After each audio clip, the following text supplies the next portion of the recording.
অখিল গগৈ আৰু মই দুটা একেলগে বিজেপিত থাকিব নোৱাৰো, তেতিয়া মোৰ ঘৰত ডাইভোৰ্চ হৈ যাব।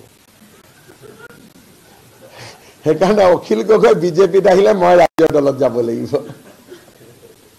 সেইকাৰণে মই ভাবো যে অখিল গগৈটো বিতৰ্ক কৰি লাভ নাই, কাৰণ তেওঁ যিটো পৰ্যায়ত মোৰ বিপক্ষে মোৰ লগত পাৰ্চনেল কৰিছে, গতিকে বিজেপিয়েতো তেওঁক ল'ব পাৰিব, মইতো আপত্তি কৰিব নোৱাৰো, কিন্তু তেওঁক বিজেপিয়ে ল'লে ঘৰত মই ডাইভোৰ্চ কৰিব লাগিব। সেইকাৰণে এইটো লৈ পেলাই বহুত বেছি জল্পনা কল্পনা কৰি লাভ নাই। এইটো বহুত মই থাকালৈকে নহয়, মই নাথাকাৰ পিছত কোনোবাই ল'ব পাৰে তেওঁক, সেইটো লৈ মই নকওঁ। অখিল গগৈ আৰু মই দুটা একেলগে বিজেপিত থাকিব নোৱাৰো, তেতিয়া মোৰ ঘৰত ডাইভোৰ্চ হৈ যাব। সেইকাৰণে অখিল গগৈ বিজেপিত আহিলে মই ৰাজ্য দলত যাব লাগিব।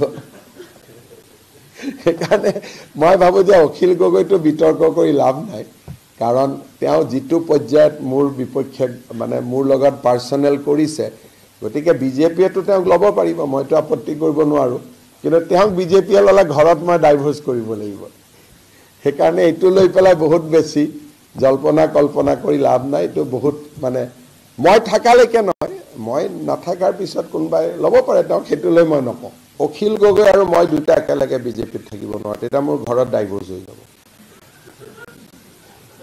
সেইকাৰণে অখিল গগৈ বিজেপিত আহিলে মই ৰাজ্য দলত যাব লাগিব। সেইকাৰণে মই ভাবো যে অখিল গগৈটো বিতৰ্ক কৰি লাভ নাই, কাৰণ তেওঁ যিটো পৰ্যায়ত মোৰ বিপক্ষে মোৰ লগত পাৰ্চনেল কৰিছে, গতিকে বিজেপিয়েতো তেওঁক ল'ব পাৰিব, মইতো আপত্তি কৰিব নোৱাৰো, কিন্তু তেওঁক বিজেপিয়ে ল'লে ঘৰত মই ডাইভোৰ্চ কৰিব লাগিব। সেইকাৰণে এইটো লৈ পেলাই বহুত বেছি জল্পনা কল্পনা কৰি লাভ নাই। এইটো বহুত মই থাকালৈকে নহয়, মই নাথাকাৰ পিছত কোনোবাই ল'ব পাৰে তেওঁক, সেইটো লৈ মই নকওঁ। অখিল গগৈ আৰু মই দুটা একেলগে বিজেপিত থাকিব নোৱাৰো, তেতিয়া মোৰ ঘৰত ডাইভোৰ্চ হৈ যাব। সেইকাৰণে অখিল গগৈ বিজেপিত আহিলে মই ৰাজ্য দলত যাব লাগিব।